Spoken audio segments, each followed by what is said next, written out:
a máa fi ń gbọ́ ajé olókun. Ǹjẹ́ ẹ lè ṣàlàyé kí ni ìtumọ̀ ajé olókun? Ajé olókun asọ̀rọ̀dayọ̀, a ní ẹlẹ́rìí ìpín, àtorí ẹni tí ò sunwọ̀n ṣe. Olókun ló ń jẹ́ bẹ́ẹ̀. Àkọ́kọ́, ajé ní ìgbà ìwáṣẹ̀ ó jẹ́ ọmọ kan ṣoṣo tí olókun bí. Wọ́n ní ọ̀kànràn, ó lórúkọ gangan tí ọmọ yẹn ń jẹ́, ṣùgbọ́n ajé ni wọ́n máa ń pè é.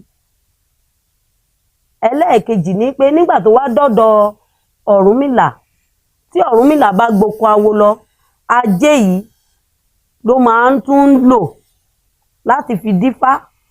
Òun náà máa ń sọ pé yèyé mòkun mọ̀sà ẹlẹ́rìndínlógún àkọ́kọ́